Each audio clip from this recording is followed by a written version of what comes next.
Yo, what's up? What we're gonna do right now is go back, way back. Give me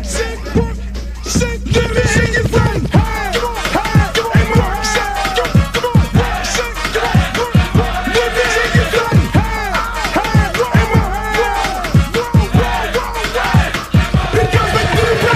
Fat girls like to do the round. Fat girls, let me see you grind. Fat girls just doing their own thing right there with the fat thing. Fat girls just shaking them thighs. Fat girls don't make it count. Excuse me. Baby. What's up? I thought you was gonna start hanging out with the big girls again. What is all this trash? Fat girl, hit the ground, hit it up, and you know something. Fat girl just looking so sweet. Fat girl don't make it equal. Fat girl just shake it, don't speak. Big girl, let me see you do a thing. Let go, let me see you touch the ground. Shake it up, shake it up, back down. Drop me and get down. Work it out, work it out, work it out, work it out, work it out. Big girl, big girl, big girl, big girl, big girl, big girl, big girl, big girl, big girl, big girl, like you around. Fat girl keep going, don't quit. Fat girl just move the damn hip. Fat girl get down, don't stop. Fat girl wanna see the pop. Shake it up, fat girl, shake it fast. Fat girl nigga wanna see that. Fat girl bounce like a pro. Fat girl don't know what you know. Fat girl shake till you rip through what? On the web press, hard part two. Looks in the house, y'all know the game. Fat girl don't have no shame. Shake that back, back to the beat. Fat girl shake it, jiggle at me. St. Louis, back to the top. Like I like to do the ride. Work it up, work it up, work it up. Big girl, big girl, big girl, big girl, big girl, big girl, big girl, big girl, big girl, big girl, big girl, big girls like do the ride. Hey, hey, more hey. Let me hear you say, hey, hey, more hey. Big girls like do the ride. Shake, work, work, shake, work, shake, work, shake, work, shake, shake, work, shake, shake, work, shake, work, shake, work, shake. To the ground, to the ground, to the ground, to the ground. I'm sick of this. Now I want to show y'all a real show with the big girls. Oh, fat girl, part 3. Can't hang with 100% beat. Fat girl, know the happen, no quit. Fat girl, run like you own it. Put your hands on your hips and grip it. Not new, Uncle Lke, like it off the that. Fat girl, bring the crew to top the climb. If not, I'ma pull the business down. Fat girl, bounce hot, stop tripping. If you do, get chicken and hot bitch. With a lot right, come to the night speed. I really shit, get the dead in the way cheese. But fat girl, show the boy a shot. Let me see if the fat or not. Don't put fat girl, y'all like the damn nature. Let me see y'all do the rap.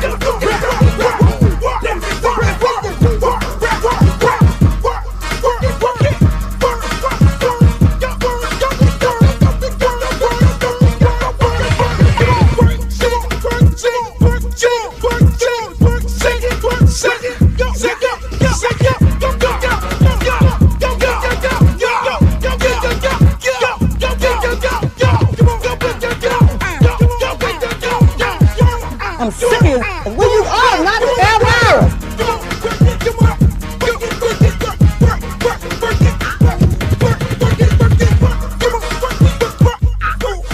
Oh, not oh, Britney Spears. Hey, how you doing?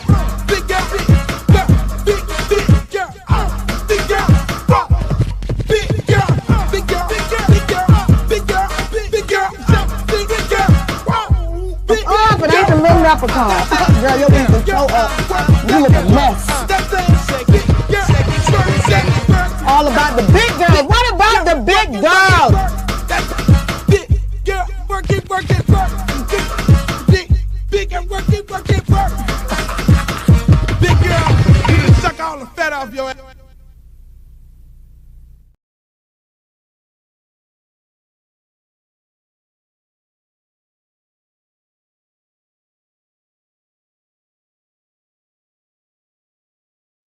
Bam. There I go. Hello, hello. Oh, don't stop me. Move. I'm just drinking Fanta.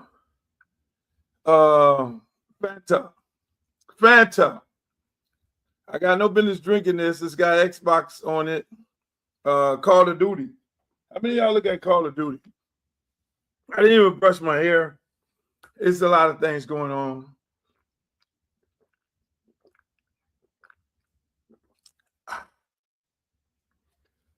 Fanta. Let me put my hat on. Get myself together here. There we go. Get my brim right.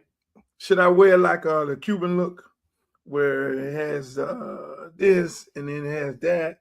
You know, the what do they call that hat? No, I should do it like this. Yeah. Oh, let me get myself together here. I need the ladies to see, because this is Friday. This is happy hour. This is happy hour. Yo, welcome to another edition of your truly Uncle Lke Show. Hey, brought to you by not Fanta. Under no circumstances. Not Fanta, because that'll get you fat. You shouldn't be drinking that. This show is brought to you by no other than Luke Records, paraphernalia. You can go to LukeRecords.com and get all of your good stuff, all your Luke gear. You can get your Luke sweater. You can get your Luke bomber. Ladies, we got Luke lady pants, sweatpants and all that. You can get the T-shirts, nostalgia at its best. You can get all that stuff. And that's what the show is brought to you by. But I want to welcome you all to another edition of yours truly, Uncle Lke Show podcast. Hey, man, we are live all the way everywhere. We're live all over the place. We're live today on daggone Instagram today. We are live on Facebook. Shouts out to all my good Facebook friends. Y'all love y'all right now, Facebook, because my man Streeter hooked me up and explained to me how valuable and how important Facebook is, and how Facebook people really love me. I thought Instagram was my biggest market, but Facebook really is my people. I mean, over the last 30 days, over the last month, we did over 4 million views on Facebook. Give it up for Facebook. We get over 40 million views on Facebook. 40. Well, I'm talking about. No, I'm sorry, not 40 million. 4 million. 4 million. Give it up, Facebook. Give it up. 4 million views. Hey man, we're cooking hot. This show has gotten bigger and bigger. And for all the good folks who've been here from day one, man, I love y'all, man. Make sure y'all like, share, and subscribe to the show. Again, we're on Twitch, we're on Twitter, which is X. We're on Instagram, we're on Facebook, we're on YouTube. All my YouTubers, I don't understand YouTube. I'm still trying to figure that out, because I go on TikTok, sign up, automatically got a damn near 200,000 followers on TikTok, but then it takes me God knows how long to get 9,000, 10,000 followers on YouTube. Mind you, I got music like Scarred and all them videos that's got millions of hits, but I only have like 9,000. You know, I really think a lot of these social media platforms have a lot of control. Like even on X, you know, on X, that's the same situation on X. I have 98,000 people for like 5 years. No, I'm sorry, 89,000 people like 5 years. Really? That means ain't nobody left and ain't nobody came. Ain't nobody left, ain't nobody came. I think they really control the numbers on people, because again, if you are part of some big time PR firm, then they'll call up somebody, allegedly call somebody at X and be like, yeah, we represent Luther Campbell. Oh, okay, fuck it. We'll give him a couple million followers. And then y'all think the person with the million followers is relevant. And then they then start tweeting, oh, yeah, he has 2 million followers. And those 2 million followers actually be fake. And that's what normally happens. And I think that's the same thing that's going on over there at YouTube. I'm just not. YouTube is a great place. I mean, you know, you can look at this shit on TV and all that and everything. But I think they're BSing people when it comes to followers. And if you're not in the crowd, and we know YouTube has, Leo Cohen runs it. And I know Leo Cohen real good. He used to run Def Jam. And with him running it, I'm pretty sure Leo Cohen is picking and choosing who to give a whole bunch of followers to. And especially if you signed up as an artist over there at YouTube, you'll get a tons of followers, and they'll put you in the algorithm, and all of a sudden you're a big time star, and y'all look at this shit and be like, oh, he's a star because he has 2 million followers. But it is what it is. That's the word of the world. But I'd like to welcome you all to the show, man. We got a really big show today. We're going to talk about my fundraiser that I had yesterday. We got sports, politics, and entertainment. That's what we do on here. Hopefully, my man Streeter will join us. He always comes late, and then he wants to stay late. He wants to then extend me to 2 hours. I try to be off of here for about an hour. You know what I'm saying? I know most of y'all look at the show, and y'all look at the show from the standpoint of y'all looking at it like you're working out, you're walking, and you're hearing me talk my shit. Because I'm always giving you a different perspective as to what they give you on the news, or what they give you on TV, or what they give you in the newspaper, because that's what it is. I mean, I'm not a conspiracy theorist. I am a person who, you know, who's grown up on politics, who's grown up on sports, and who understands life.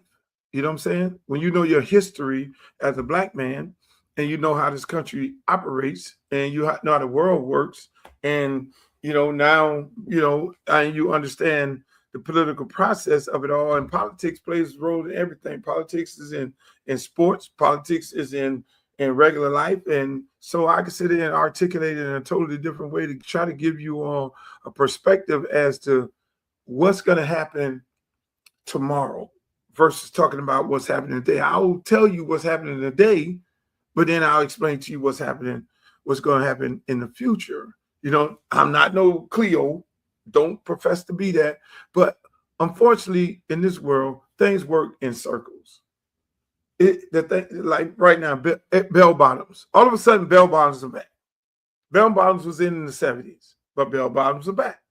You see people riding around with Volkswagens. They put the Volkswagen van on a movie and put it on a commercial. Then everybody wants a Volkswagen. And that's how it is. This world works in circles. Things that was happening in the 60s and the 70s and the 80s are happening right now. Look at Donald Trump. Look what's happening right now. Look at what's happening right now when it comes to politics. They're rolling back the Civil Rights Act, voters' rights. See what I'm saying? Things happen and it goes into a circle, and then now you sometimes are set back, or sometimes you go back and you look back in the closet because this new fashion, these bell bottoms, and you was like, oh shit, I still got my bell bottoms. I didn't gain no weight, but then when you put the bell bottoms on, your ass then got you was at a 2 when you had the bell bottoms on. Now you're 8. But you do have those in the closet. They're still in the closet. Racism is still here. It has not went anywhere. What Donald Trump has showed everybody right now to this day is that it exists. That's why when those people get on my Twitter, on X, and I make a comment about defending African Americans, and the first thing some of these white nationalists or some of these white people who don't know that they're racist, the first thing they, Luke, why it's got to always be about race? And then I have some brothers be on there talking about, Luke, why it's always got to be about race? Why you always got to make it a black and white issue? Well, I have a lot of white friends, and I tweet about some white things, but they don't gravitate to that. They'll take 1 or 2 tweets about something, me defending black people, because I know my history and I know where they're going with that. It is about black and white. We live in a racist country, a very racist. Some things have changed, but as you can see right now, when you look at the things Donald Trump has did from the first day he got in office, and how his administration has attacked African Americans from DEI. Let's think about it. Let's take DEI. Really, let's take DEI. What was DEI? DEI, diversity, equity, inclusion. Okay, we don't want black people to have the pilot. Oh, he got a job. They use DEI. Listen. They use DEI to make it a black thing, a black stain on black people. And yeah, they try to slide in women to make it, you know, oh yeah, DI with women, white women. They try to slide in to put a little cream in the coffee, if you know what I mean. But DI was designed for you to look at every African American who achieved something in their life, whether they have tons of degrees, whether they are scholars in Harvard and Yale and Princeton and Howard and FAMU and all of these, these top of the line, upper echelon universities, and still achieve these goals and became rocket scientists and being great doctors and lawyers and pilots and you name it. They wanted to sell to the world, which they did, that DEI, that discredit, DEI was to discredit any African American for his or her achievement. And they try to put the white women in there to put the little cream in the coffee because they had them grouped in all Black people who have higher learnings, who have succeeded, and who have made great with their life, and they called it DEI. And they say, no, it's not just DEI for African Americans, but I say this to say this. Ron DeSantis and Donald Trump made it a law that if you practice DEI at any institution, at any place that you get federal funding, or if you're in a federal school, because colleges are state-ran schools and they get federal funds and it goes down from the state to the college and all that. If you get these federal funds, if you work in a federal workplace, and if you're practicing DEI, which is hiring a qualified Black person, that was designed DEI is designed not to hire a qualified Black person, because a qualified Black person was getting the jobs that they deserved, but more so of discrediting them to hire a non-qualified white person. I'm gonna keep it a buck. That's what I do. I keep it a buck. So now let's take it like this. If anybody on here say, Luke, that is not the case. You're just making this a black and white thing. DEI, diversity, equity, inclusion, does not say diversity, equity, inclusion only for Blacks. Let's take Fernando Mendoza. He's going to a predominantly African-American league. He was drafted first-round draft pick by the Las Vegas Raiders. I'm going to still call them Oakland Raiders. I had to slow down. Las Vegas Raiders.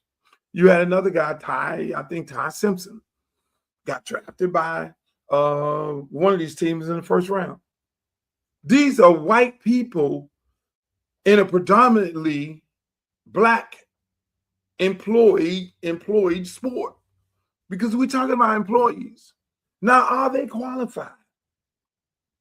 Are they qualified? Did the teams that picked these guys first round practice DEI? Should they been penalized? Should the Oakland Raiders be penalized? He said, Luke, where the hell are you going with this one? Why should the Oakland Raiders be penalized? Because Shedeur Sanders,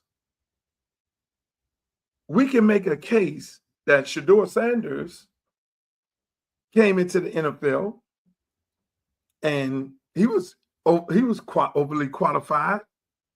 And the case becomes, look at Shedeur Sanders' numbers and look at Ty Simpson or whatever his name is, and look at Fernando numbers, Mendoza. Clear, based upon these white people, that's clearly DEI. The Raiders should lose all of their federal funding. I'm just saying, if you're gonna go, if we're gonna keep it a buck, if we're gonna keep it a buck, and DEI ain't about, and DEI is not just a Black thing. No, DEI is just a Black thing.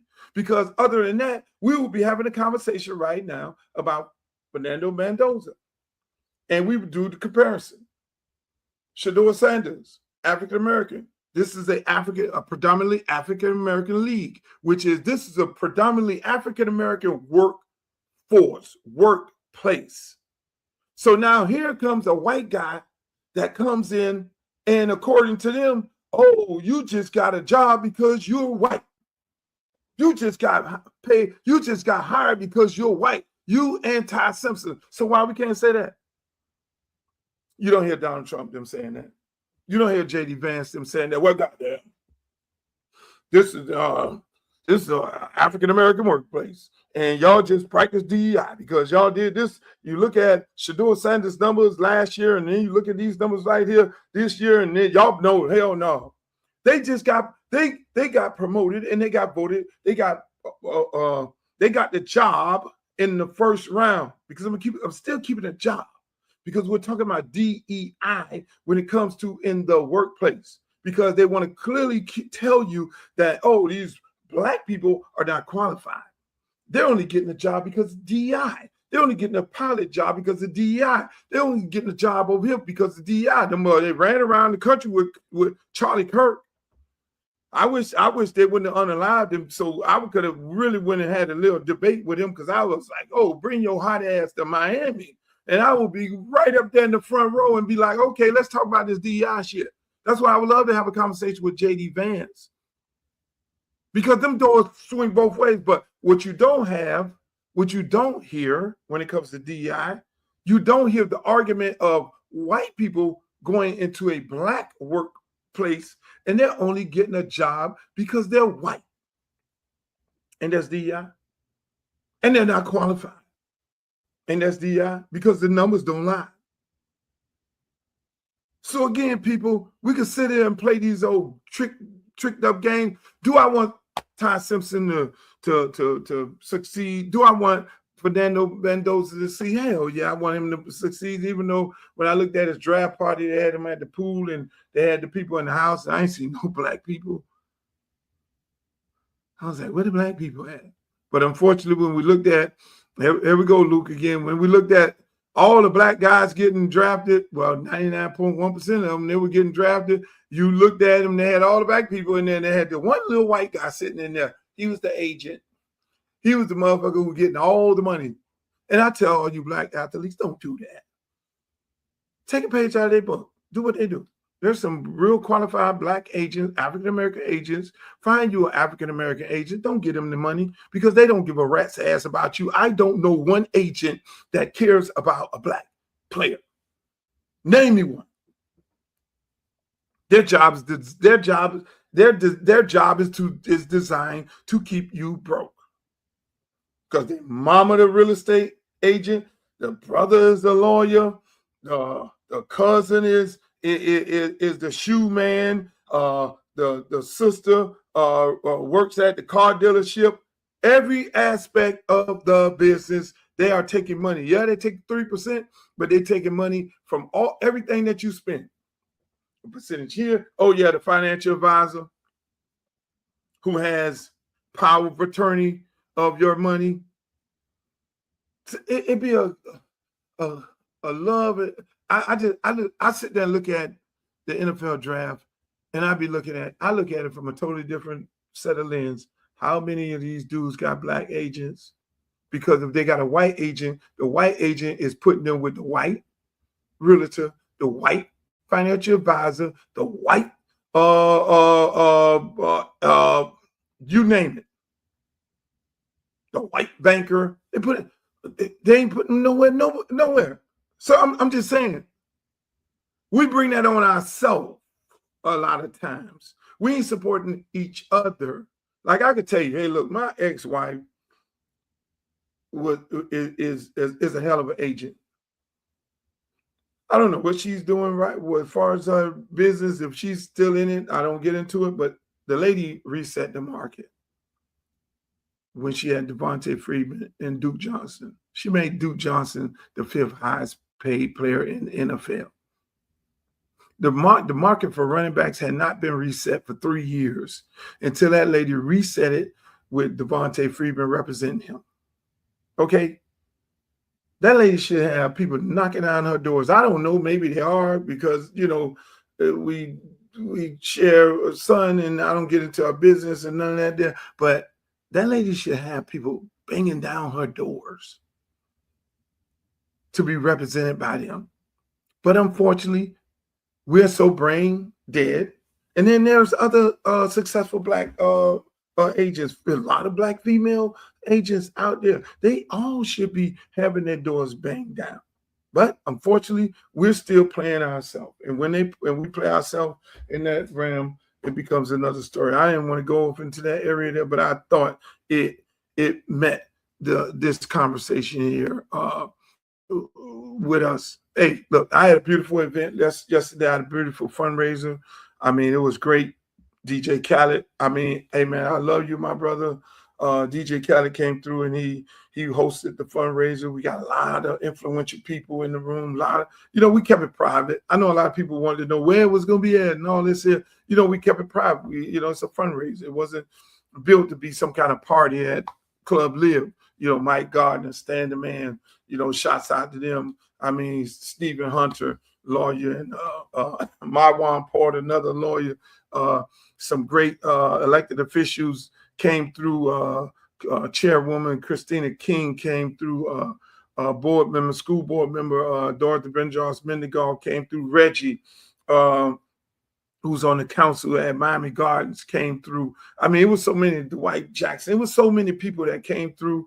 You know what I'm saying? And so many people that came and made big donations to the campaign, which I really love it. I mean, I did the campaign. Yes, I'm running in Broward, but I wanted to start. This is a movement for me. This is like a full circle movement. Yeah, I wanted to start the fundraiser in Miami. The next fundraiser will be moving straight up the district. We'll be moving into the district. The next one will be with Rick Ross. Another one will be Trick Daddy and Trina into the district. Then we'll go to Houston and do one with Scarface and hopefully Bun B. And then we're going to do one definitely with Shaka on June 2nd with Shaka and Ludacris and T.I. and Greg Street and all those guys, because they want to show love. It's a beautiful thing when you went on the door for hip hop. You went to the Supreme Court for hip hop, and these guys are coming to you and say, man, I want to do this for you. I want to do this for you. You meant so much to us. You meant so much to the game. You meant so much, and we see you're taking on a hell of a battle, and you're doing it for us again. You're doing it for the people. You're doing it for the culture. You're setting new precedents. You're always doing that, and that's what I do. I mean, if I could have just kept being the DJ and the promoter, bringing down artists from New York, but I decided I wanted to be a record company. I wanted to be the first guy to start hip hop in the South. And people told me I was crazy. People telling me I'm crazy right now. Why are you running for Congress? What is it? And then people say, well, why was a rapper run for Congress? Well, why did a reality TV star run for president and won? Donald Trump. Why was it an actor, Ronald Reagan, run for president and won? Why was Jesse Body Ventura? Why did Sonny Bono? So when it comes to us, it becomes, how can we do it? A comedian was a congressman.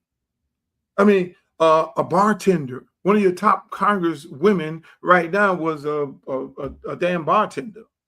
You know what I'm saying? AOC. So all of a sudden, when it comes to us, then we got to put all these stipulations and all these regulations on how dare he's able to run for Congress. Well, I can tell you one thing, I can hold my own with anybody when it comes to politics. When it comes to sports, politics, and entertainment, I can hold my own, because the one thing about it, that Uncle Ricky Stirrup and my daddy Stanley Campbell, that Jamaican Stanley Campbell and Ricky Stirrup, that Bahamian, and my mom, that Bahamian Yvonne Virginia Campbell, politics was heavy in our house.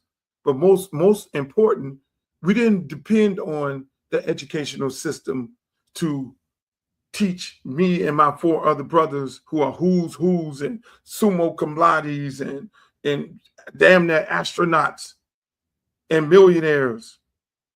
We didn't need the school system to teach us Black history. Those people taught us Black history. My Uncle Stirrup, when you look at the history of Miami, who built Miami, not Cubans, it was Bahamians, and Stirrup was the first Black millionaire. That's on my mother's side. And my dad, the Jamaican, come on now. I can get deep into it. So they set us down. We had to know history. We had to learn our history. We had to understand it from all parts of the spectrum. And so when it comes to that, and when it comes to politics, they would always tell us, hey, look, it's very important for you to understand politics. And when if you know a Jamaicans vote 100%. You don't have to tell no Jamaican to go vote. They vote one. And we need to get all black people to do the same thing. You don't have to tell them to get up and go vote. That is embedded in us. That is put in us from day one, because we know that the vote is very, very important to the people. And so again, man, so when they came after me, for free speech, I was the right one. I was the right one. That's why I was able to fight them. That's why I was able to win in the Supreme Court. That's why I was able to win on appeal when they deemed my record obscene, and I got it overturned by federal judge Gonzalez. So that all these artists right now today can say what the hell they want to say on the record. Because if I left it as case law, it would have been the case law similar to what y'all just saw in the Puff Daddy trial, where they had used case law from 60 years ago of a case that nobody appealed and got it off the books, and then they use it against you. They'd have been you, Lotto, yeah, well, no, you ain't finna say, Sexy Red, no, she's not finna say that. Lil Wayne, no, you ain't finna say none of this stuff. The baby, Lil Baby, all y'all babies, no, y'all ain't finna say none of that shit, because there's case law that we've taken a record, nasty as they want to be, off the shelf, and a federal judge deemed it obscene, and Luther Campbell did not go back in and get it overturned on appeal. So therefore, you cannot use that case to them. Same thing with Drewski. Drewski does the whiteface. You know why they can't sue Drewski, and you know why Karen Kirk can't sue Drewski? It's because of me. All these comedians that you see on TV who's doing parodies, it's because of me, because my Supreme Court case was whether parody was protected by the First Amendment, because I did a record called Pretty Woman, and I poked fun. I did a parody of it, and I got sued by Roy Orbison estate. And that is the case that I sent all the way to the Supreme Court. They thought they had an easy case because I was getting sued because of explicit lyrics. So they just feel like all these judges was going to go against me. But in all actuality, we won one, we lose one, we lose one, then it takes up by the higher court. Not this particular court, but the Supreme Court, when it was a balance and it was a fair and impartial Supreme Court, and we won. And that's why Saturday Night Live and all of them could do what they want to do on there. Comedians owe me just as much as artists. Let's keep it a buck. They might don't know that, because if I don't fight for that parody case all the way to the Supreme Court and just let it stay on the books, there will be no more parody. Y'all got a Michael Jackson movie out right now. And a lot of, I love Michael Jackson. I love Michael Jackson to death. But I'm going to tell you who filed a brief against me. Hopefully that be in the next movie. Michael Jackson filed a brief against me in my case in the Supreme Court. It was Dolly Parton and Michael Jackson. Now, I understand why Michael Jackson estate filed a brief against me to say parody should not be protected by the First Amendment, because it was so many people doing parodies of him on TV, doing sketches, and he got mad and he didn't like it, him and Dolly Parton, so they wanted to stop it. I would never have beef with Michael Jackson. I totally understood what he just felt like they was using his work and his name, his likeness, his image to profit off of it, but it's the First Amendment. Is the great laws of our country. So maybe in the next movie they'll have that where they have sitting in the room and Michael got mad and my case was going up to the Supreme Court, and the lawyers called Michael up and say, "Hey, Michael, Michael probably was sitting in the room. I'm tired of them fucking with me on TV. I'm tired of them man jokers on TV, and I'm tired of this here. They got this case going up to the Supreme Court. Filed a brief against Uncle Lke, because maybe we can stop this if he loses in the Supreme Court." So big Michael Jackson files a brief against Luther Campbell, and big time Dolly Parton, super A-list, and I beat them too, to protect the Constitution. So it's no joke. It's a full circle moment. I am the protector of the Constitution. What am I running for? Congress. Who's the protector of the Constitution? Me. What is Congress? Congress is the protection of is the Constitution. You know what I'm saying? This is a full circle moment right here. So let me just say this, man. Right here. Check this out. Out of work. Last week, the Trump administration proposed a $500 million taxpayer bailout that reportedly would have given the government up to a 90% stake in the company. Yesterday, President Trump said his administration had made its final proposal. Ultimately, no deal could be reached. So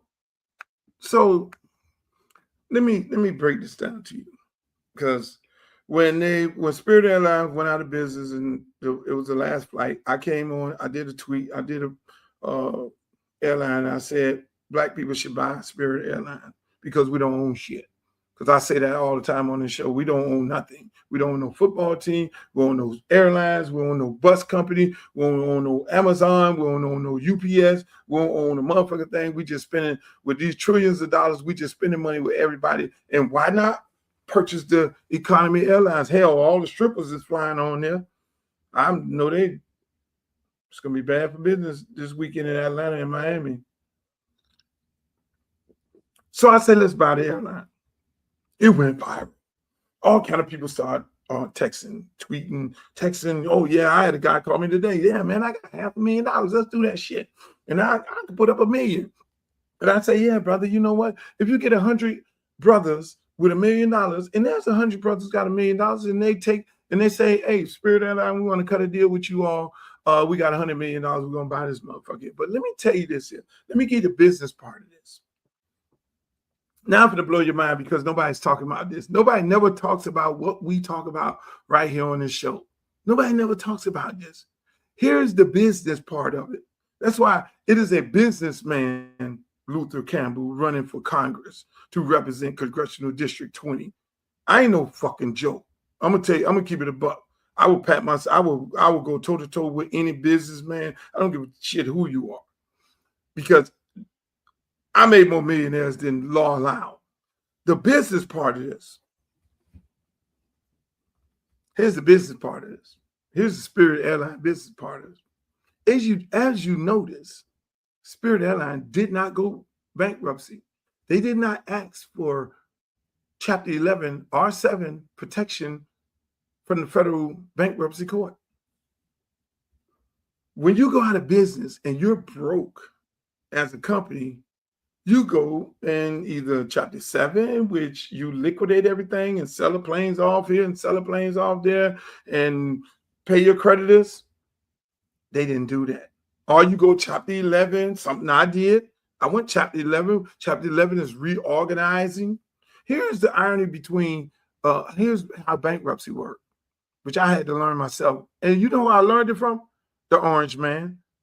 Because he went bankruptcy so many times. I was like, what the fuck is going on with this bankruptcy? And then I saw all kind of other billionaires and billionaires going bankrupt in companies and reorganize them and starting them back. What bankruptcy is, people, just so you know, is Chapter 11, reorganization. So I go bankrupt. I go to the court and say, hey, look, I need bankruptcy protection. I got all these contracts. I got all this money I can make. I got these employees and everything here. And I need relief. I need relief. So they'll take today, you go bankruptcy today, boom. All the money that you're making as far as a company, all the contracts, good, bad, or whatever it is, they'll put them in one pot over here, which is the old pot.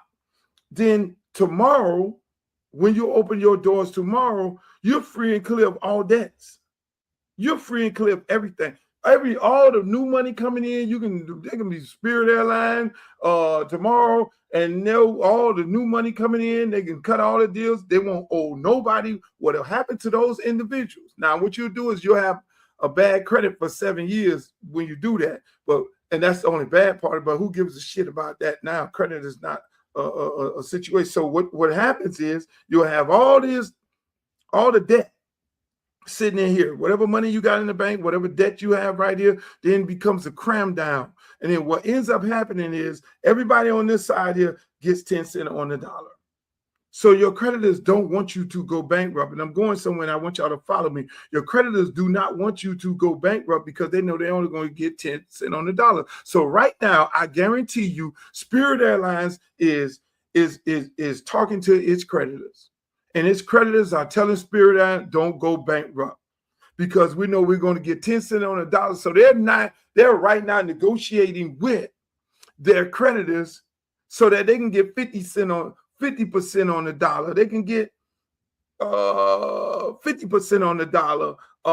They're trying to work it out because they know if they can't work it out with the creditors, then they're going to be forced to go bankrupt, and the creditors are going to get put in what they call a cram down, and they're going to get only 10 cents on the dollar. Spirit Airlines will move forward and continue making new money. They'll put a comptroller in there to run the company until the company is up, and they'll be responsible for all the old debt and making sure the transfer of all the old money and all that stuff. Ain't nobody taking no money out that pot and letting them and let those creditors then now fight for whatever dollars that they have in there. That's where they're at right now. That's where they're at right now because they didn't go bankrupt. They didn't go bankrupt. That's why they told all the people, hey, look, we'll issue a credit. We'll give you your money back for the ticket you purchased. Hey, they ain't no, it's nobody out there sitting there crying about not being able to get their check. They got their check. And that's what they're doing right now. They had a deal with Mr. Trump, the art of the deal guy, who tried to hijack the company, who tried to take the company and say, we're going to give you $500 million to bail you out. Who does that?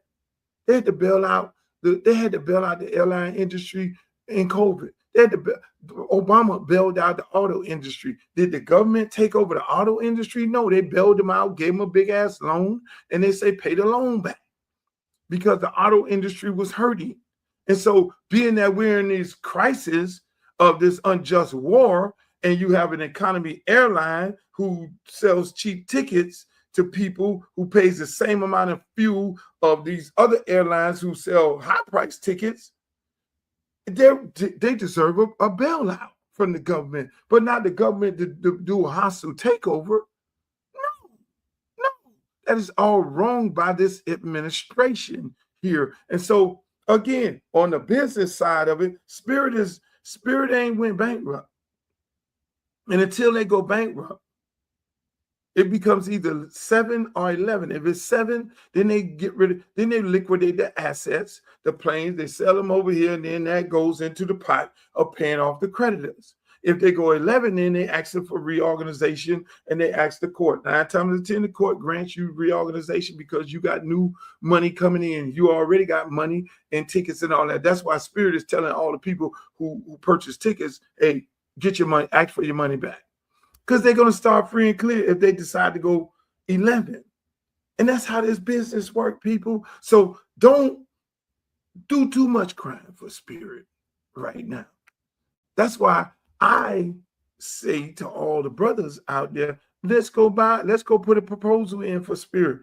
We can go put a proposal in for Spirit, or other brothers, since I'm running for Congress, I probably can't do that. The brothers go and put the money there, pool the money. The brothers and sisters pool their money together and go to Spirit and say, Spirit, we want to buy this company. We'll negotiate with the current creditors because you say you're $500 million in debt. We'll go negotiate with the current creditors to cut that down to 250 million. Or we can cut it down to 100 million. I say you get a group of black men, they could buy Spirit Airlines for $200 million. And then go to these creditors and say, hey, look here, we're going to give you $125 million. And if we don't give you $125 million, then that means you're going to get 10 cents on the dollar if this thing goes bankrupt, or we'll buy the motherfucker and run it bankrupt. Or we'll buy it and then we'll go to the federal government and ask for a bailout. Because the federal government, all the other airlines right now are getting ready to ask for a bailout. And that's where you at. And so, again, if the brothers want to then take on the whole $500 million and say, hey, no, Spirit Airlines in a bad situation right now. So, again, This business 101. I'm giving you some good game here, people. We can go buy Spirit Airlines for damn near, let's say 200 million. They got 500 million on the books. We can pay the creditors $100 and some million, open that motherfucker back up tomorrow, paint them goddamn planes, get that yellow off it, knowing that African Americans own it. We're already riding it at a high rate. We already know white folks. We already know a certain class of people, the middle class people. We jazzed it up, put the damn front seats, lean back, let them lean back. You can make some more money on there. Chad Johnson is a big time spokesperson of it. I mean, you got people, regardless of race, creed, or color, they'll be more than happy to be a part of that. So I'm going to another thing. Streeter, hold on one second. I got to kill all this stuff. Now you can chime in on here. We have another situation right here. Its only majority Black congressional district, a Memphis-centered district that exists because Black people fought for generations to have real political representation after Jim Crow, voter suppression, intimidation, and exclusion. The new map splits Memphis and Shelby County into multiple Republican-leaning districts, weakening Black voting power and eliminating the one district in Tennessee where Black voters still had concentrated congressional influence. The NAACP is suing, arguing the map illegally diminishes Black voting power. Republicans are defending it as legal redistricting. Let's call it exactly what it looks like: racial gerrymandering in broad daylight. Representative Justin Pearson, a Black lawmaker from Memphis, was reportedly blocked from entering a committee meeting about redrawing the very district tied to the community he represents. A Black elected official, blocked at the door. While lawmakers moved forward on a map that would break apart Black political power in Memphis.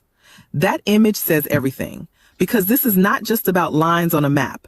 It is about who gets represented, who gets erased, and who is allowed in the room while power is being taken. A white officer with a badge blocking a Black representative from entering a meeting about the only majority Black congressional district left in Tennessee is the kind of image people will remember.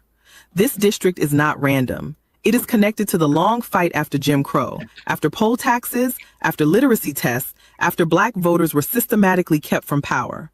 And now, in 2026, the tools look different, but the result feels familiar.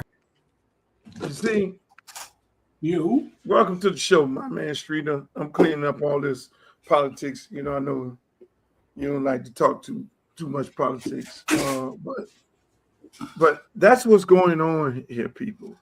You got all these red states, including Florida, Texas, Alabama, Mississippi, Louisiana.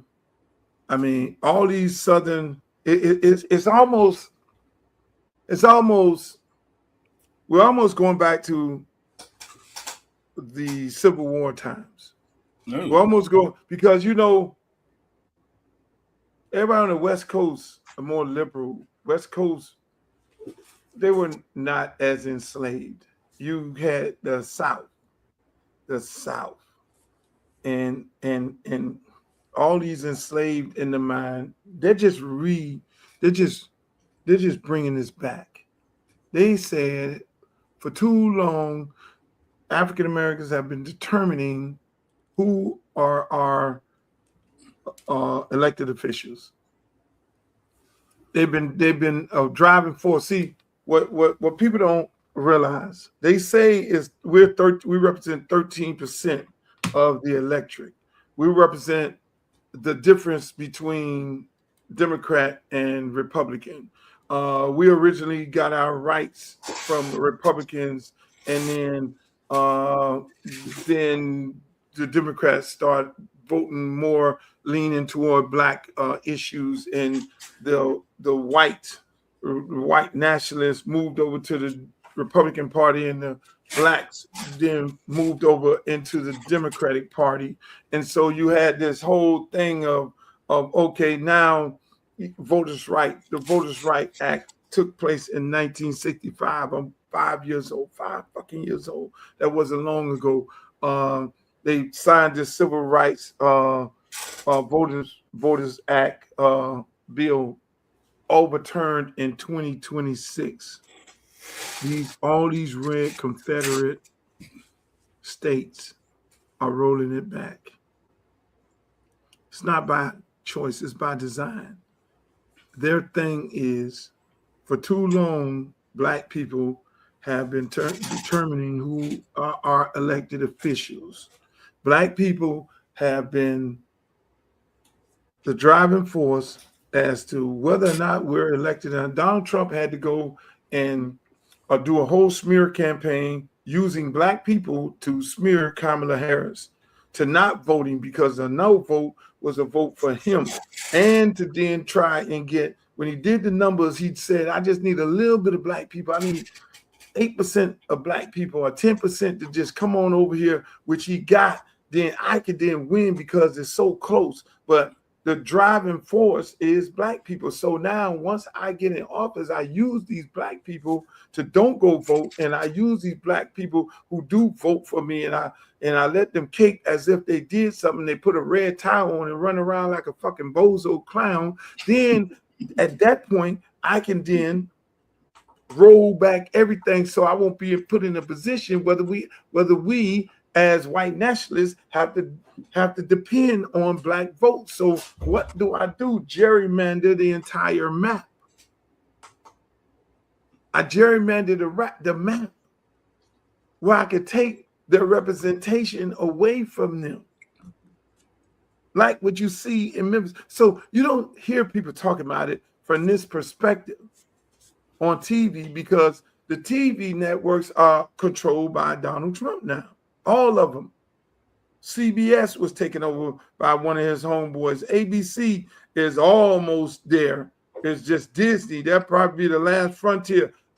He's purchased CNN. He's purchased MSNBC. So the messaging that you get, you won't get the messaging. You won't get the message of what it really is, because this is what it really is.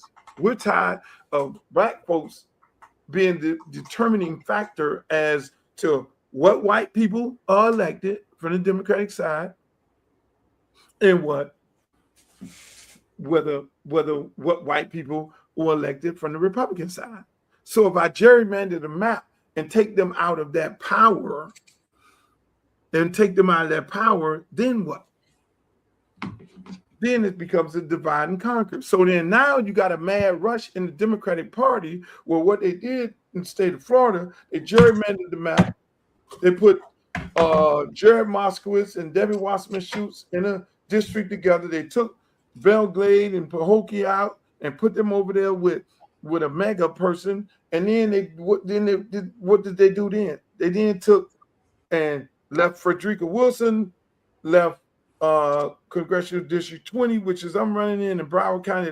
They left those two sitting right there. There's no way in the world they could have gerrymandered that. They couldn't cut it. They couldn't even cut it any kind of way to gerrymander that. They just took River Air Beach and Belgrade, Pahokee, and left them out there with no representation. So what you have right now is this. The same thing they did everywhere around the country. Some got more drastic. They did some fucked up stuff in Mississippi and Tennessee. As you can see, they did it all over the country because they're tired of Black people being in control of the vote. So you take the Black history away from them, so you don't know Black history. We put you in a situation where we say DEI.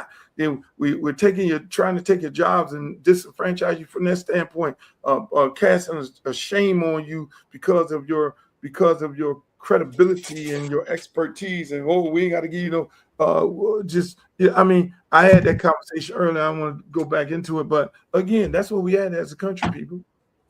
That's what we had. And so I say this to say this: this election this year is serious.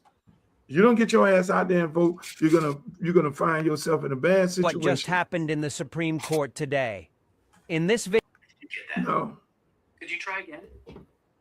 No, I'm not going here to the Supreme Court because I got Streeter on here. But what I'm going to do, ladies and gentlemen, again, this is sports, politics, and entertainment. What I'm going to do here is, I got to play this early on before we get too deep into sports, because yesterday was a moving moment for me. I did a fundraiser with DJ Khaled hosting. I said I was going to talk about this, and it was great. It was great, and I want to thank Khaled for coming out. I want to thank Mike Gardner. I want to thank Brother Foucault. I want to thank E-Class. I want to thank all the guys who came out and supported the event. You know, it was historic, and let me just let y'all hear some of the words Khaled had to say about Luke bet on me. So, you know what I mean? When Luke called and I see him doing this, and it doesn't even have to be this situation. It could be tomorrow, he wants to build that building tomorrow, I'm gonna show up. And that's what real friends do. And his actions is always spoke louder than his words. It's just living proof. You can look it up, you can Google it, you can see what the people over there in Liberty City say, Uncle Lke, Carroll City. But not only does he love Miami, he loves Broward County, Dade County, the state of Florida, the entire Florida. But what I love about Luke is he loves the people. And if you see everything that everybody said today about how much he's done in the community, especially from the queen right here, we're talking about the kids, the education, because that's where it starts. After they grow, they become a Luke. They become the owner of this restaurant. Shout out to Don Pooh. This is how we build, and this is how we learn to support each other. And there's one thing, and we can say it, but we got to show up, because he's been showing up. It's just proof. Another thing that, you know, we have to give not only flowers, but he gives people.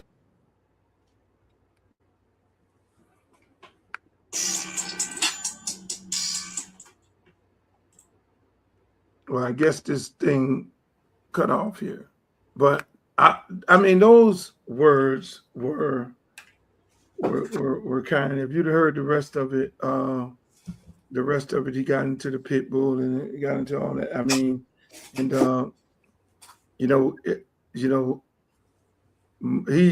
my thing has always been about helping people, especially kids, helping young people achieve the goals and help people achieve whatever goals that they've been trying to achieve. So when I see all those guys in the room, it'd be like a surreal moment, because I'd be like, I remember you, Khaled, when you was DJing at Madhouse, and I say, man, come on this radio show. I'm starting this Luke show, and then now his career takes off. And I'm looking at my good friend Stan the Man, and knowing him, and he has Sexy Red and all these other artists, got like 5 artists performing on Rolling Loud show. And then I look at E-Class, and I remember him, you know, with a street team and doing his thing. Now he owns all the restaurants, all the finger lickers and all that in town. And he has Flow Rider and all them. And I'm looking at all these people. I'm looking at Stephen Hunter when he first came down here, a young guy, lawyer, you know, married to a sister from Northwestern, got 2 kids. And I mean, you know, you're looking around the room and you're seeing all these people. You're seeing all these people that you remember when they was young, and not knowing where they were going, you know, and not knowing, you know, we don't know that, you know, a young Khaled running around, you know, just almost like Hustle Man in the movie, is going to be that, be him. You don't know that Mike Gardner, a kid who played basketball at the University of Miami. He was a basketball player under Leonard Hamilton at the University of Miami, point guard. Leonard Hamilton, his cousin, was my assistant. Mike then leaves University of Miami, get kicked off the team some kind of way, and he's sleeping in the barbershop at his cousin Musaddiq barbershop. He's the biggest promoter in town right now. Does all Chris Brown after parties. This guy does live on Sunday.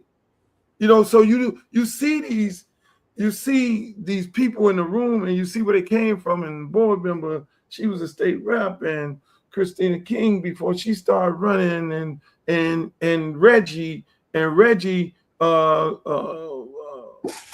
councilman for Miami Gardens, who, you know, is going to be running for mayor because he's terming out. And you see Reggie used to be an intern, ride the Luke van around.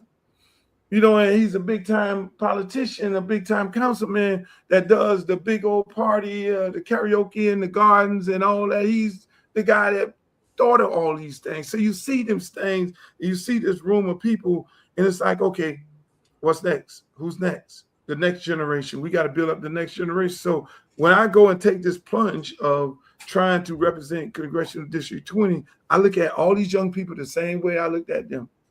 That if given the opportunity, you will be able to achieve whatever you want to achieve. And that's what I wanted to share there, Streeter, from that standpoint. Now we can talk about. Khaled, no Khaled. You know Khaled, no Khaled. This ain't a situation where you pay him to come say some good work. You know him. Oh yeah, it's like my nephew Khaled and Pitbull and JT Money and Trick Daddy and all them. They're my nephew. Khaled is a marketing mongrel. He's distribution at A+ distribution of anything. What's the beginning story of Khaled? Like, why does he respect you so much? Man, because Khaled know one thing about Khaled and anybody that know me, they know I'm real. They know I don't. They know I'm not with the bullshit. If I was with the bullshit, Streeter, I would have millions and millions and millions of dollars. I'd be sitting right up there in the press box with Jay-Z or somebody, or in the press box above him. You follow what I'm saying? Wait. My soul. They know. You just lost a lot of people. If you was with the bullshit, you would have millions of dollars. If you was with the bullshit, you would have millions of dollars. Okay, they know me for being real. Mm-hmm. I got enough money, but they know me for being real. I don't sell out. I'm not a sellout person. A lot of guys sell their soul for the dollar, and then when they get pushed out of the room, they have sold their soul. I would never do that. I'm happy within my skin. So when they look at me, all these guys, they look at me from a different perspective. They look at me like, okay, this motherfucker, he gonna speak for his people.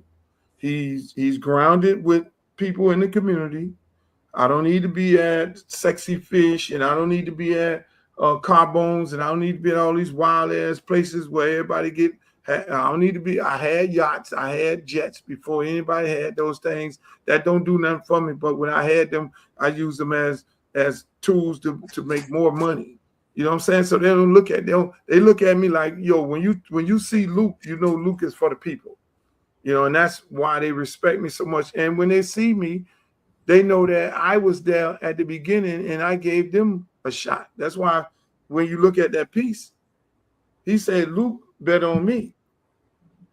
I know where he came. I know where Cali came from. I know where Trick Daddy came from. Trick Daddy lived with me straight out of prison.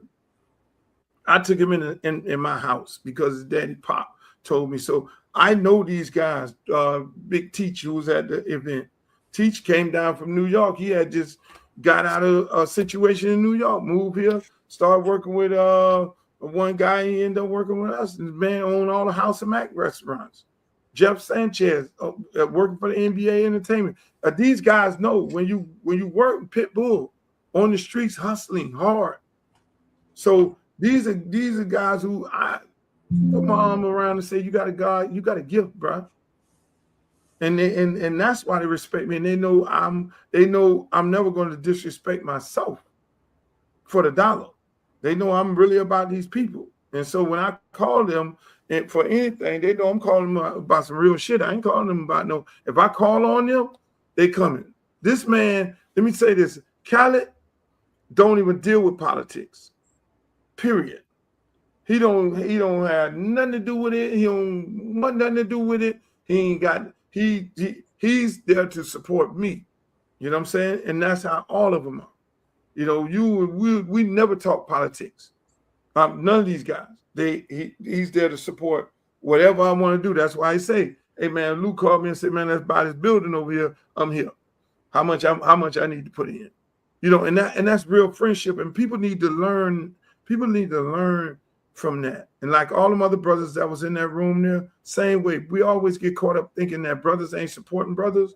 No, brothers are supporting brothers. Even you know, that room was full of guys who say, man, I'm there for Luke. There was some real, put it this way, there was some real niggas in that room. Now the ones who probably weren't in there, you know, that's fine. You know, maybe they had something else to do, but we'll have other events for them to show up. But we just only deal with real people. That's why it was real private.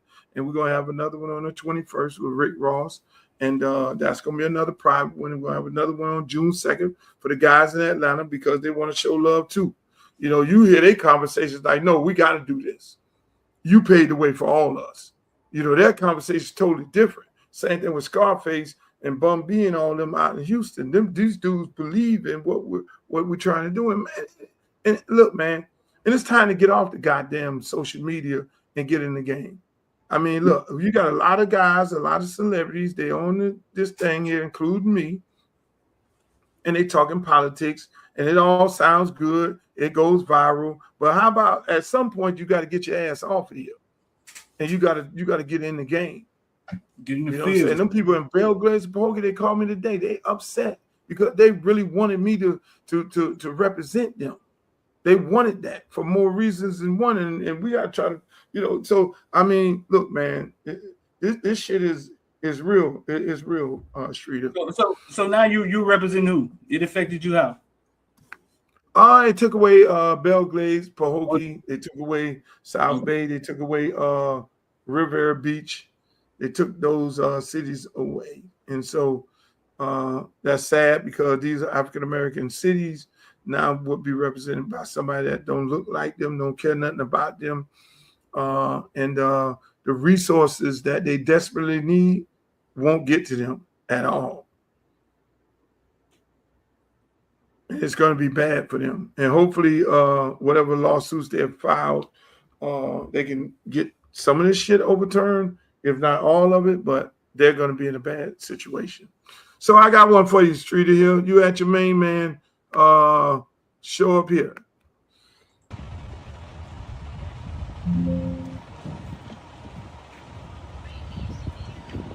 What's up, Rueben? How you doing? Welcome to the crew. I saw you post that. What was your initial thoughts when you posted that? Rueben Bain walking into the Tampa Bay Buccaneers facility to sign a $23.7 million deal with a Warren Sapp jersey on. It's almost as if Tampa has made him the face of this draft, this draft experience, rookies coming in. And he's stepping up. But every time I see it, it's frustrating about the Dolphins. Every time I see it, it's frustrating about how could the Dolphins fumble this marketing chance and let a team that's 3 hours away take full advantage of a kid. It almost makes you think, Luke, that there's another agenda. They get in a room and it's almost like, he's from Miami. No, let him go to Tampa, grab more. His fan base is in Miami. Let Tampa. It doesn't even make sense, Luke. Like, it doesn't make sense that they would give up that opportunity of that marketing. Warren, he walks in with a Warren Sapp jersey, who played for University of Miami, who played for Tampa Bay, Hall of Famer. Could you imagine what he would have did if he stayed here in Miami? Like, it was too easy. It was too easy. And they just did what they usually do. Last 16 picks the University of Miami put into the draft, Dolphins haven't drafted one of them. That's sad. So every time I see it, it's like, man, he could have been home at the crib with his brown sub suit on, going to his hometown, coached by Jason Taylor, who's a Hall of Famer for the Miami Dolphins. And it's like they just standing at bat, Luke, and they just swinging and they just swinging and whiffing. Strike. Come on, man, give me three more. Give me three more balls, man. Give me three more. Strike. And they just whiffing, bro. Like it's then they could have doubled down and got, if they really wanted to try, they could have got measured on both of them. But we don't need no defensive ends, bro. We're about to lose, bro. Give us something to cheer about. Give us something to cheer about. I don't know, bro. It just made too much sense, man. And the Dolphins did what they usually do. I could see the Dolphins passing on Jeremiah too. just go ahead and keep just jacking it up. Just go. Kid played football 500 yards away from the stadium his whole entire life, and I could just see him just jacking that up, letting him go on off the goddamn Jacksonville. I can see it, bro. Let me put a different spin on it. Let me put a different spin on it. Right? Here's a different spin on it. You take Rueben Bain, right? A pillar of the community, mom and dad,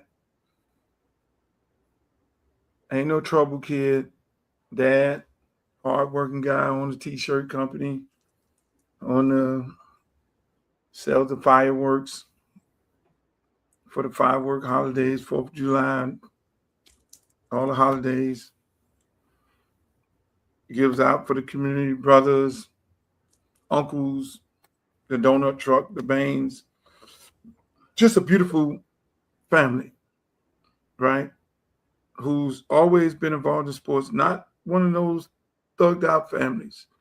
As much as Ross is putting into community outreach, Rueben Bain would have been not just the best player, and then the argument of, oh, we don't need defense ends. Yes, you do. You just got rid of 2 of them.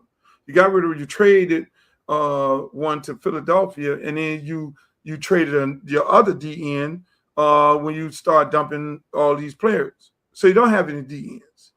Okay, so that's bullshit. But just the mere fact that this man is staying home right now and playing in this stadium, and these fans are embracing it in a losing season. This is going to be losing. This is going to be tank USA. But the fan base will be looking at a bright future, no different than Mario Cristobal. Rueben Bain would have been doing the same thing for the Miami Dolphins that he did for Mario Cristobal when he got him from Miami Central, when every other college in the United States of America offered him double the amount of money. And ask me, do I know this? I do know this. And he made the commitment to stay in Miami because he wanted to play for his hometown team. He wanted to be a difference. And you know better than I know, he's always said that I want to bring the U back. And he did that. Rueben Bain, by what he did in the locker room, by the standards that he set as a person, as an individual. And so here you in a rebuilding year, Miami Dolphins, and you don't draft him, that the ambassador of the community. This guy, this quarterback that they got from the Green Bay Packers, he just here. When you negotiate contracts, you know everything's on 4-6 years. When you talk about quarterback, you lock into a quarterback for 8 years. Having a 2-year contract with a quarterback, this tank. He's going to play the 1 year. 9 times out of 10, when you have 2 years, when you have 2 years left on your contract, you go back in and renegotiate. They got a backup quarterback. Test driving a car to see if he can be either another backup or have the opportunity to be the guy in a tank year. They give him the tank. And so you need something to look up to. They have nothing but a big, oversized, 2 pork chops away, first-round draft pick who was already obese of an offensive lineman that they got from Alabama. I mean, the Alabama players don't pan out. Well, Jalen Waddle did do good, but everybody else is not good. And so not forget about the other ones, but this guy is a project. This offensive lineman that they took over Rueben Bain is a project. But forget about it. I want him to be successful. I'm not hating on the young fella or anything. I want him to be successful. He's a young black man. He hopefully do good. Hopefully he gets his weight down. But at the end of the day, the way that they played this is all wrong. Maybe that's the reason why I had to call up for my F1 tickets, because I'm so outspoken about this. But then again, I can give you another perspective, Streeter, and you might find it very interesting. The Dolphins, and this is where the problem comes in at, the Dolphins and the University of Miami share a facility. Mm-hmm. So if you have the pride and joy of the University of Miami playing for the Miami Dolphins on Sunday, why do you go watch University of Miami on Saturday? And so that economics comes into play also. We got the top player from Miami playing for us on Sunday, and all the Miamians is going over there, and the likelihood of them going to the stadium 2 times in a row, you're going to take a lot of University of Miami fans from University of Miami, and they will be watching they will be going to the Miami Dolphin game on Sunday. So that's the business side of it. When you take the emotions out of it, I always go back to business 101. And they are in partnership at the University of Miami with the Miami Dolphins. Trust me, they are a tenant at that stadium. So you're saying when Bain becomes a Dolphin, not the Dolphin fans will come see him, but also he will pull some of the Hurricane fans, and because of the economy, motherfuckers ain't got money to pay for 2 tickets same weekend. That what you're saying? But they're going to be games that playing on Saturday and Sunday. You're not going to that stadium. You might well get a blanket and go sleep there if you're gonna be a Dolphin fan and if you're gonna be a Hurricane fan. There are people that do it, but the economics of it all, they're looking at it saying, "Hey man, we can't. He's too big of a brand to be here." You think the Dolphins care? Yes, they do. They're in partnership. What do you think? What you think? Now, if University of Miami had its own stadium, they'll jack them for their best branded player. Man, no, right you giving them too much credit. Heck no, they done too much dumb stuff. No. That was kind of savvy what you just said, but you giving them way too much credit. Nah, I'm trying to tell you. I'm stamping this on the stupid. You giving them too much credit. I'm trying to tell you. It's business. It ain't. Hey. Business is business at the end of the day, boss. It's actually business. So, speaking of business, Streeter, this was epic this morning. Saw him say the other day, you've already elevated LeBron James all the way up to number 2 on your all-time list? Yes. Okay. I have him at 9. Oh, my. Okay, leave it here. We're going to get to that later. Let's start. Before I start, I got to go through the 1,000. I saw. So I know it's a short clip, and I didn't want to go and play all that, but Skip Bayless back on First Take, and he was the creator of First Take, and now Stephen A. invited him back on. What's your thoughts? I think it's all for show, right? It's entertainment. We talk about that all the time. I don't think the blood be as bad as they appear it to be, and then it gets to a point where it's just like it comes into a 360 merry-go-round where it's like, well, what would get Luke to play a clip of it on the Luke podcast? Bring Skip Bayless back, and it's just all entertainment, eyes, attraction, and everybody's fighting for eyes. So you think everybody fighting for eyes? Yeah, I think it's. I don't think it's no dignity and pride in it. I think it's about numbers. I think it's about attraction. I think everybody's fighting for exposure. Everybody's fighting for attention. And they just do what they think is going to get attention. I mean, outside of just doing good media work, right? They try to do the things that's going to bring in eyes and bring in attention. You see, you got a clip of it. You played it tonight. They won. Well, the thing is, Skip Bayless was a fixture at that show. They were number 1 for a lot of years. And you see that happen all the time. I mean, hell, they got some of these old-ass boxers fighting other old boxers. You know, they're bringing those fights back. You see, some of these old basketball players don't want to leave the game, and they still out there. And you want to see Mike right now. If they can get Michael Jordan lathered up to go play a pickup game, 1-on-1 versus LeBron James, you look at it. because you will know that Michael Jordan is better than LeBron James after that. So you'll look at that, and that's just how it works, Streeter. Like you say, people want to see it. People want to see that debate. They should have built it up a little better than that. Speaking of old dudes, so at the spring game, I walked by De La, Malachi Tony's dad, right? Oh, and I never told him this. You know, they had the infamous race with De La versus Devin Hester, and the legend of De La beat Devin Hester and Trick Daddy and Chad was all at Liberty City Park. When I interviewed De La, we talked about it. Later, Devin Hester DM'd me and was like, "Hey man, you know I just came from practice, right?" And I was like, "All right, man, let our hood legend have that. You know what I'm saying? You Hall of Fame, like let them have that." So that was years ago. At spring game, I told De La, Luke, I said, "Hey, De La, you know Devin Hester.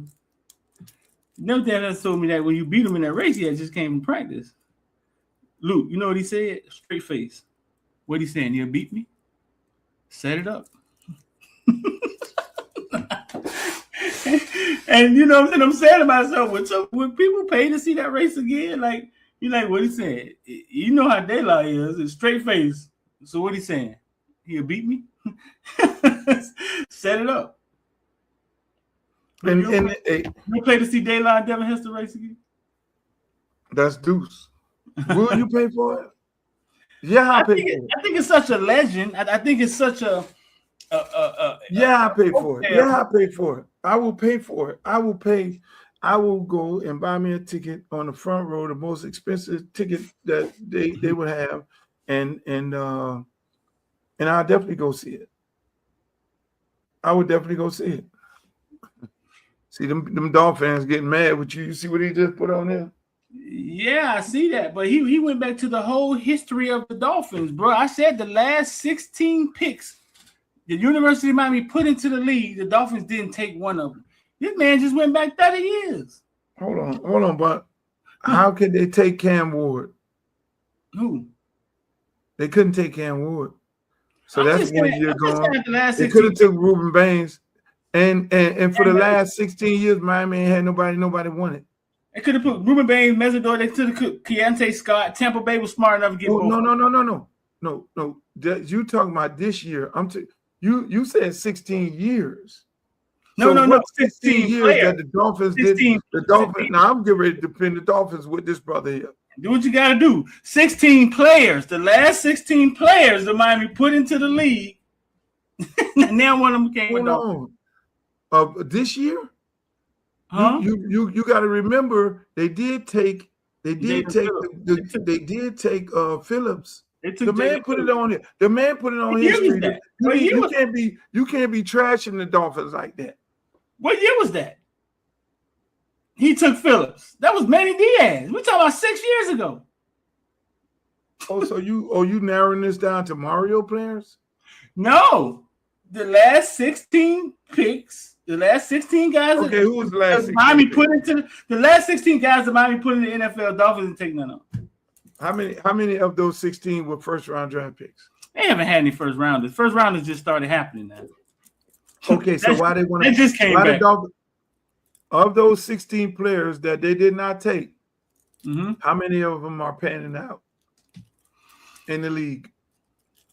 Oh, now the Hurricanes have put some guys in the league now. They only one that I know that's doing something, and that's Cam Kitchen. That they didn't take. Only one I know doing something is Cam Kitchen. Ooh, that's a good one. So you talk that cash, James Williams, right? But now you got to back it up. You think I was just gonna sit in and let you just James do Williams on the roster? James Williams on the roster? Leonard Taylor on the roster, ain't he? Leonard Taylor, James Williams. Kiko is the starting linebacker for the Jets.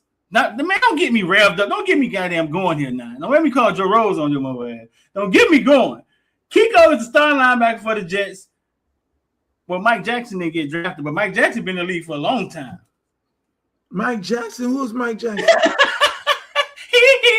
Mike Jackson, the cornerback, man. But I don't think he got drafted. I'm not sure if he got drafted. Hold on. We had the University of Miami had a guy named Mike Jackson. Michael Jackson. He was a kid from JUCO. He played quarterback for Miami? DJ Dallas still in the league.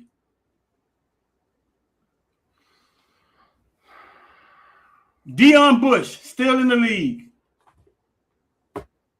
Not Calais Campbell. What his name is? The defensive end for Buffalo still in the league. And he was a first rounder. Could the Dolphins have drafted him? Could they have drafted him? You can't trash the Dolphins like did they pass on him? No, we trashing them. You don't just let Rueben Bain. Nah, heck no. You get Rueben Bain. I don't care about what your double. I agree with that scenario. I can't wait to ask him. Did you talk to his dad? I can't wait to ask him. Did they think the Dolphins would have taken him? I can't wait to ask him. Listen, when you go to dropping down on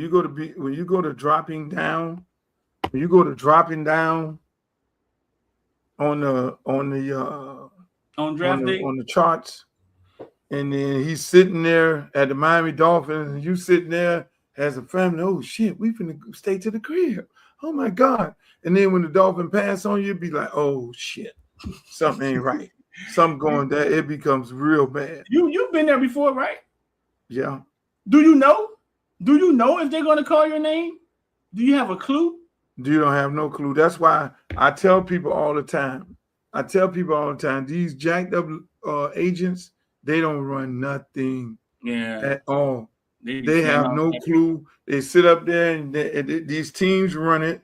And the only thing you can do is get on the phone and wait for the phone call. On that day, it's the most dragging day of all days. I would go and support the X, and that would be like the worst day of my year because I did not want to, but I had to be there to support and just sit up there with these guys and their family and sit there and the draft pass them by and another team, they see a guy who they know they better than pass them, and then they looking around and everybody thinking it's the agent, and even with the guys, when you be with a player that is getting drafted, you think, it's not the agent. The agent has no control over who drafts what. It's the team, it's them scouts, is what you did, is how you tested, is how you went and you met with them people, and it's based on some dummy in the front office at one of these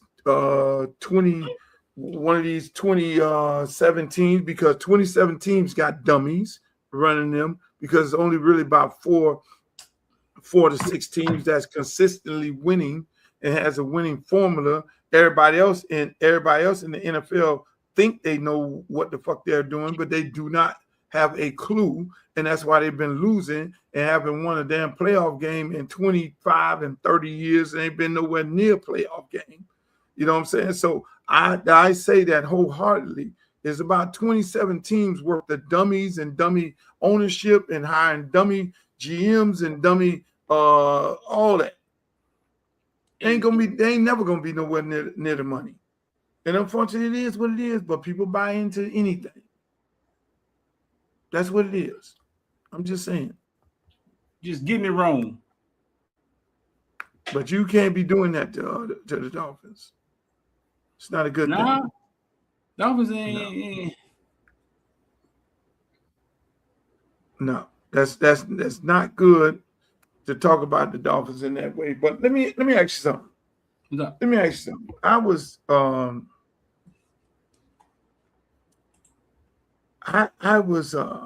me and you had a conversation earlier about something that you brought to my attention.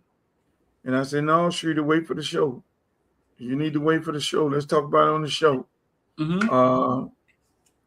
And it was down the lines of, it was down the lines of how many of these kids realize. We probably talked about this a couple of days ago. How many of these kids realize? How many of these kids really don't? How many realize that in 2027 there's a possibility that they won't be making the money that they think they're getting ready to make? That there could be, if the Congress is stays with all this gerrymandering of the map, and Congress stays in favor of Republicans, that they'll create a law that'll roll back NIL, where everybody will get the same amount of money, $50,000 or $60,000 in a scholarship, and have 5 years to play, and 5 to do 5 by 19 years old. Do they realize this? I don't think so. Do Haircut realize that there's a strong possibility? That's why I'm like, Haircut, you need to go in the league right now. You need to go in college now.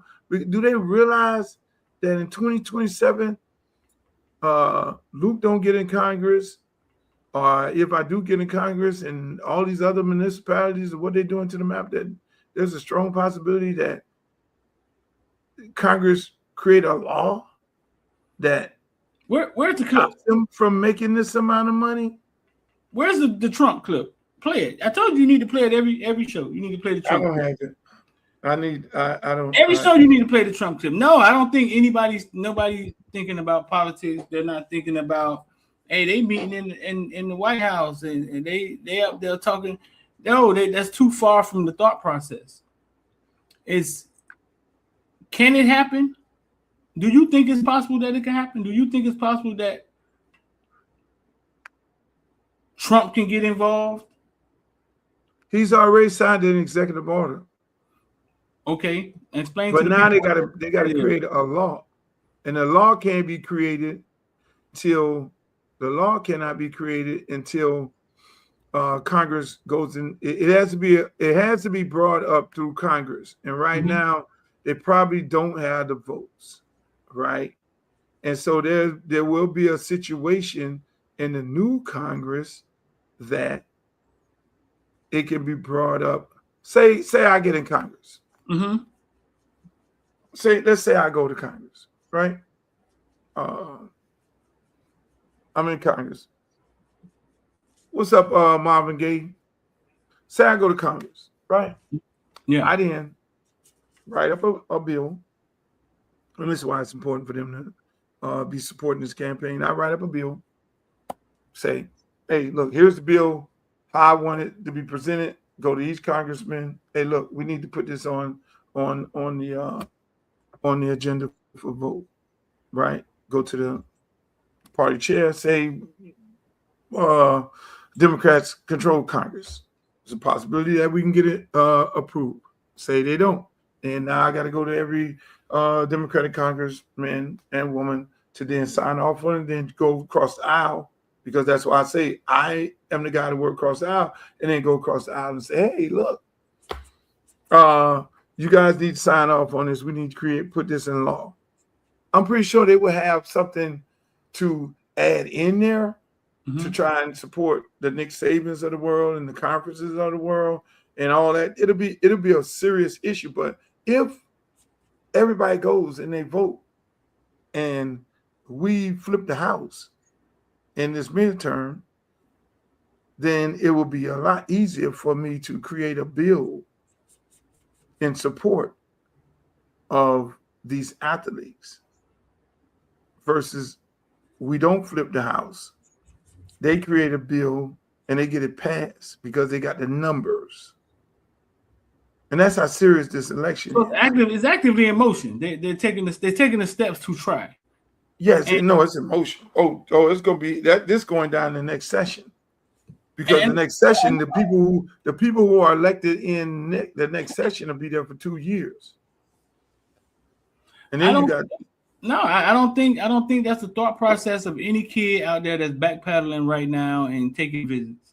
That one day that this thing because they didn't pay the kids. What people don't understand, the college football did not pay the kids. It's not like they start paying the kids and then they're gonna have to stop paying them. What they said was, we'll allow you to go find money. NIL, name, image, and likeness, sponsorships like tennis, like golf, right?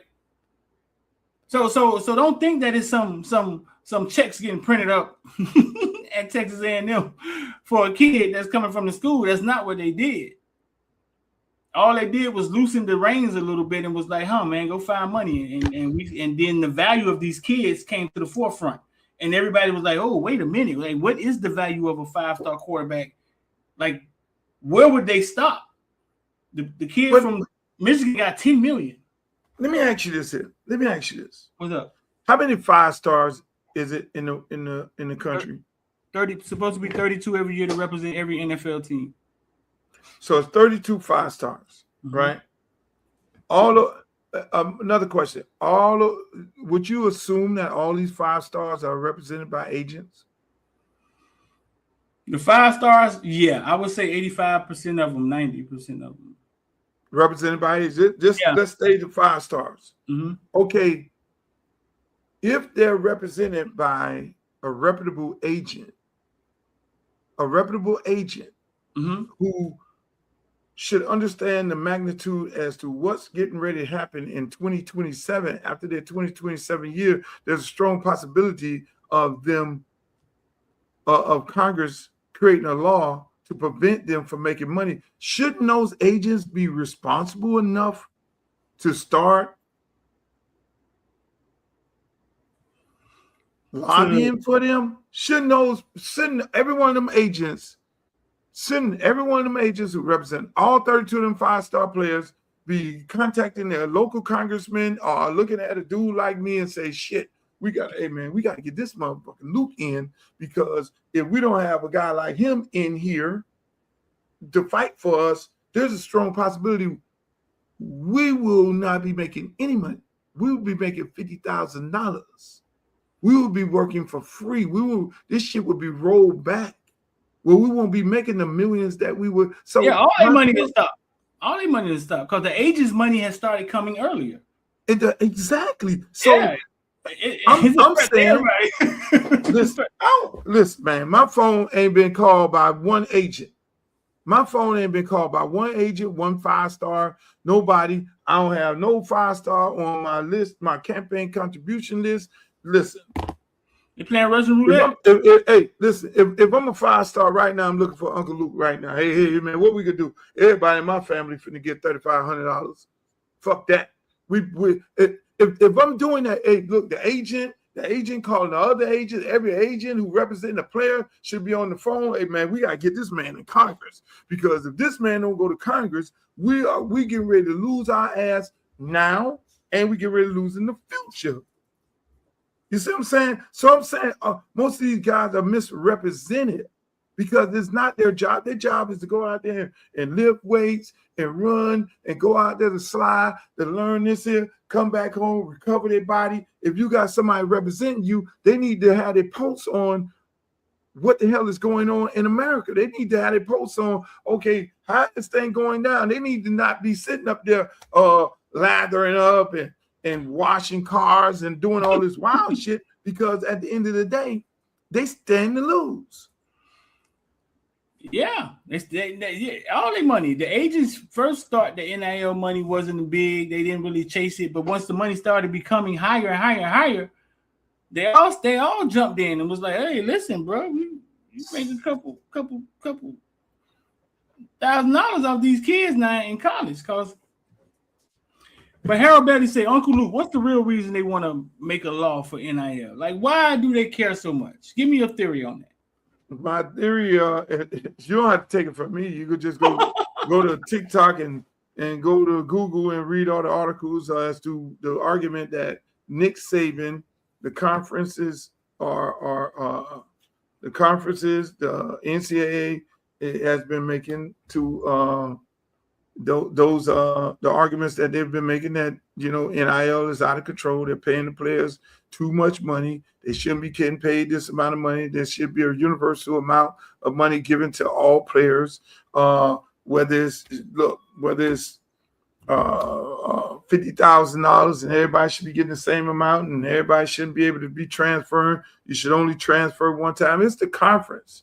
It's because hey, they have an old player thing that they're addressing. They can address that, but then on top of it, they have the other part of it is now they have the University of Miami doing something they didn't expect the University of Miami doing. This is all based around University of Miami. This is all based around Mario Cristobal. them not expecting them to have the bag that they have to be able to go and buy all the players that they're buying and out compete these teams. They did not expect this. This was not in the cards. They don't like I that. mean, this is a league, the ACC, they get the least amount of money. They get the third amount of money from TV deals from the Big Ten and the SEC. They right down there, down to the bottom feeders. They got, you talking about a private school. They don't have 100,000 people in the stands, nor will they have a team in the ACC to draw 100,000 people. So they look at the economics of it all and felt like it was getting ready to go into a two-tier league with the Big Ten and the SEC. Miami comes in, put a monkey wrench in the game, and start paying all the top players. And next thing you know, they're going to Miami, and then now Miami is competing for a national championship to beat 5 goddamn SEC teams. And then you have this Indiana. They could deal with Indiana. Indiana is going to be irrelevant after this year. They're going to be back to bottom feeders. Trust me, they'll be back over there with Ball State and Boston College and all of them. They will be back there. But then these upper echelon schools, so they're saying, okay, let's reverse it back because SEC always controlled the NCAA. Right. Nick Saban, all in my opinion, always, those top schools always ratted on everybody else. That's why you never seen them brought up on sanctions. You saw Ole Miss being brought up on sanctions. That was the year they got Kondiche. And when Kondiche went over there, they was like, how the hell they can get the number 1 player in the world to go to the Ole Miss? It's got to be something wrong. And they investigated them people, and they gave them coaches show causes, and some of them still living through that shit right now today. So teams that got top players, they got investigated by the NCAA because they shouldn't have went there. Same thing with Miami. How Miami getting all these players? How they winning? They fucking up the matrix, and we got to investigate them some kind of way because they should not be getting these type of players. And so that is the good old boy way of doing it, and they're trying to get back to that. Meanwhile, the Alabamas and all the rest of them of the world, in my opinion, were paying people, and then nobody was saying nothing about them, and they're trying to get back to that. Streeter. They're trying to get it back to the way it was. They're trying to run that shit back. The same way the United States government is trying to run that shit back where before we had the right to vote. And if you keep sleeping, if people keep sleeping at the wheel, then they're gonna get this bitch back to where it's at. Don't take your ass out there to vote, make an excuse why not to vote. All of it is gonna unfold together because this country is not designed around young black men, less long as old black men, young black men to walk into being multimillionaires. They don't design their school for that. They design these schools. Let's keep it a buck. They design their schools for the black kids to be the entertainment, for them to be in the school, to be given a scholarship. You got a scholarship, you entertain our kids who are the paying kids of the universities.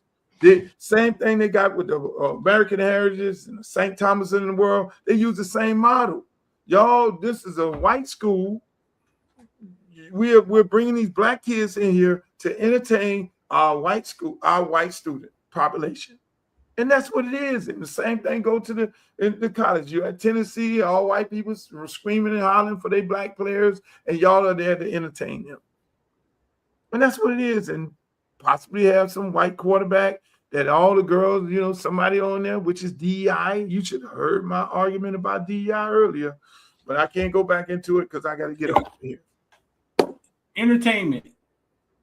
Their entertainment. We always have been. Yeah. Black people, they're entertainment. Mm-hmm. Yeah. But no, man, you gotta go back and listen to the beginning of the show when I broke this shit down with Shedeur Sanders and Mendoza and Ty Simpson and all that. Then I say, why they don't apply DEI? Why they don't apply DEI to them? Because they're in a predominantly black league. These are white guys, and Shedeur Sanders had better numbers than them. And they just let them in this league here because of DEI, and why it don't apply to Mendoza and Ty Simpson, who don't have nowhere near the numbers that he had. Ty Simpson, that That has to be a friend of a friend and really believe in him. Like, no, that's what it was. It was. That's what it was. I mean that. Listen, man, listen. That shit. The black players should be screaming DEI, because if you're gonna apply DEI to us and say we're not qualified and we just got the job because we're black, and it should have been a white person get the job in this white institution, then in this black institution called NFL football, you did not give this qualified black player, Shedeur Sanders, the job, but you gave who had better numbers in college, better academic numbers, better numbers on the field than these two guys here. It should be screaming DI. The federal government should be taking any money that they're giving to the Raiders, and where did Ty Simpson go to? The Rams. Rams. They should be taking any federal assistance from them. But that's not gonna happen because DI only applies to black people. All right, Streeter, I gotta go. Ladies and gentlemen, here's my flyer. I got it out. Streeter don't have a flyer. I got a plaque though. You ain't got one of these. Platform. I'm gonna keep throwing it in your face. We got a platform right here. Flyer. This Luke for Congress. Hey, look here, man. I'm gonna show y'all this here. Check this out, Streeter. You don't have one of these neither. You don't have one of these. This is what you want in your front yard. Yeah. You get one of them things, man. Every other day you can turn it around and then you can put it that side on there. You get one of them things, man. We're doing it big, baby. This is what you want in your front yard. Go to my website, www.luthercampbellforcongress.com. And you play music? Go in the comment section. When you walk by, it should say, it's your birthday. Sign. And I might just bring it to your house. Hey, when you walk past it should say, I want to rock. No!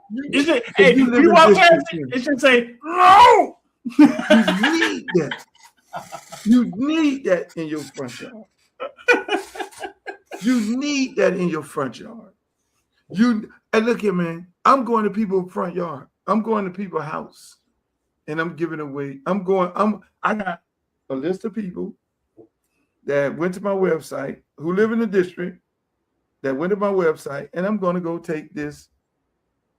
I'm going to take the yard sign and deliver it myself. Now, I'm going to deliver the yard sign myself. You got to have a camera crew with you. One lady say, Luke, come on Sunday. Come on Sunday. I want to feed you. I say, yeah, glad. You got to have a camera crew with you, man. Don't do it. If you can't find a cameraman, I got you. I got you, dog. I'm going with you. You got to have a crew with you, dog. That's epic. Look at that, man. Shouts out to my good friend Shakim. Shakim is Queen Latifah's manager, longtime manager, cut all her deals, big movie producer and everything. He hit me up and he said, Luke, I want to support the campaign. Send me the information. Shakim just went and gave $7,000 just that quick. You see how that's what's happening. And I don't expect people on here to do that amount of money. If you got it, yeah, fine. But $5 is good. Be on the books. But no, man, this is a beautiful thing, man. It's a beautiful day. Hey, look, I clowned you earlier. I said, ladies and gentlemen, when you go back and look at the tape, I said, ladies and gentlemen, Streeter is not, he's going to come in here late and then try to have me on this motherfucker late. No, we do good work, I'm bro. trying to come on here do 1 hour, and this man try to put me on. He comes in late to then try to do a whole nother 2 hours. And we do it. And people in the comments say, great show. Good content. Great content. Hey, man, the signs should make noise, man. When you walk past them, they should say, no. It's your birthday. Come on, man. You got to get innovative, man. Come on. Play a sign for you again. This is what you want in your front yard. Yeah. You see that, bro? That thing look good in the front yard. Turn it around, and then you can put it. That look good. Now, if your husband feeling some kind of way, and he don't want to see Luke in the front yard, then flip it on around and then just put Uncle Luke right there. www.luthercampbellforcongress.com. Yeah, don't that look good in the front yard? Go in the comment section and say, I want to. Awesome, dog. Let me get one. Hey man, that thing look good in the front. Look at that. Come on, man. Let me leave that thing up there like that. Let me leave that. Let me leave that up there like that. That's awesome, man. You got the red, white, and blue going. You see, man, come on, man.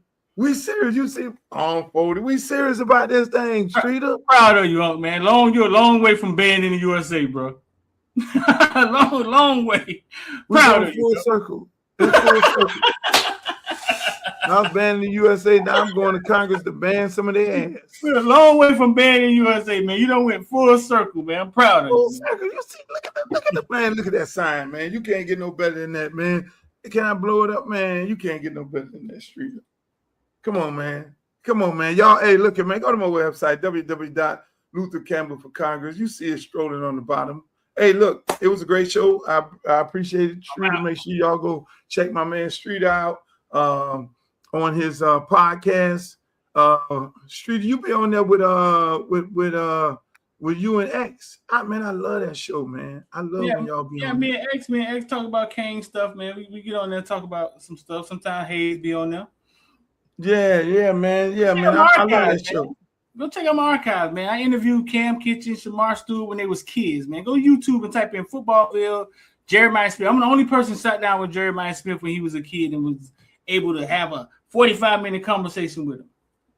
Yeah, people go check Street out and on all of his platforms. He's on Facebook, he's on YouTube, he's on Twitch, he's on X, he's on Instagram. Right now he's on Instagram Live right now. Make sure y'all go check him out. I'm gonna get out of here tomorrow. I will be listen tomorrow, people. Here it is. Tomorrow I will be at the Q Salon, 111 South State Road 7 in Plantation. I'll be over there at 1 o'clock. I'll be at the barber shop at 1:30 in Lauderhill. I'll be at Glow Cuts in Fort Lauderdale in Lauderhill again. I'll be at KK Cuts at 2:30. I'm going to the barbershops tomorrow. I'm going to the barbershops and beauty salon in the district. I'm going out there, shake hands, kiss babies, and talk to all the people. Checkmate Barbershop at 12 o'clock. That's where I'll be at. I'm going to Natural Trendsetters or at Natural Trendsetters. When I tell you they do good hair over there, them girls is like legendary. At the Natural Trendsetters, legendary. I'll be over there tomorrow. I'm going to go holler at the girls at Natural Trendsetters. Ladies and gentlemen, I enjoyed the show today. I hope you guys enjoyed the show as well. Again, man, I'm running for Congress. Make sure y'all go to my website, www.LutheCampbell4Congress.com, and go over there and browse around, check out. We got a big old fundraiser getting ready to happen. My next big fundraiser is going to be with Rick Ross on May 21st. And then I'm going to have another big fundraiser on June 2nd in Atlanta with all the top Atlanta artists. And, you know, these fundraisers are a place where you can go network. Yeah, they do donations, but, you know, yesterday was great. And the networking that happened, you know, guys are calling me up, guys and girls are calling me up right now saying how great that fundraiser was and how they got to meet people that they would have never met before in the business world. It's a networking thing. You know, we don't do enough of that. And I want to give a shout out to Brooklyn Chop House. The Brooklyn Chop House, listen, man. Listen, that's my new spot in Miami. If you're in Miami, it's in Wynwood. When I tell you top of the line, first class, brother own it, the Brooklyn Chop House, go there. And I'm just saying, I will be going. I never went there before. But, hey, my next date, I will be taking her there, the hot date. I'll be taking a hot date there. A hot date. A hot one.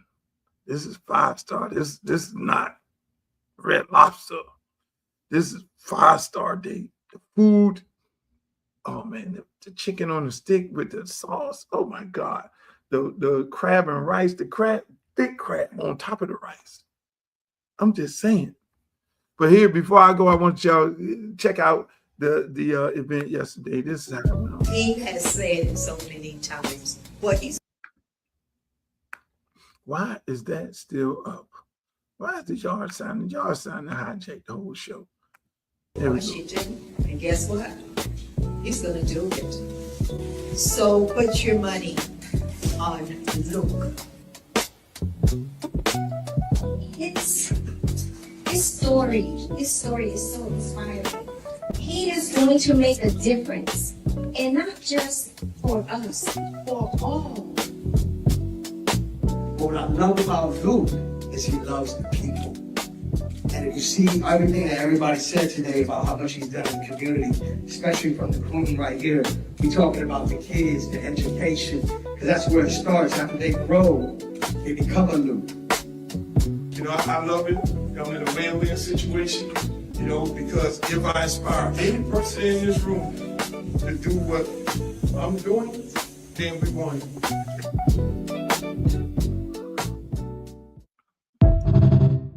That's my show, ladies and gentlemen. Thank you for being here. I'll check you guys out on Monday. I might do a special edition over the weekend. Hey, Glow, how you doing, Glow? See you on TikTok tonight. Maybe we'll play the card game, the clean version. Adios, amigos. In the words of Walter Cronkite, the great reporter, may the good news this weekend be yours. Where is he? Uncle Lke! Where is he? Uncle Lke! Where is he? Uncle Lke! Where is he? Uncle Lke! Make some motherfucking noise! Uncle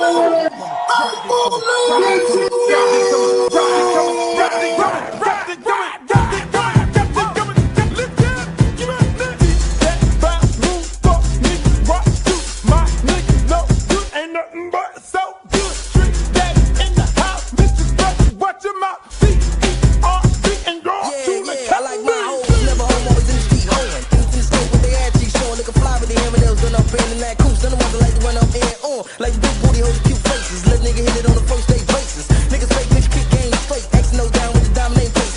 On the path of sex with diamonds glaring. Keep a nigga staring when you're wearing down a Karen. Or skipping shit to keep a nigga looking at you. In a bum says you can show off your tattoo. Even if you're a max true player.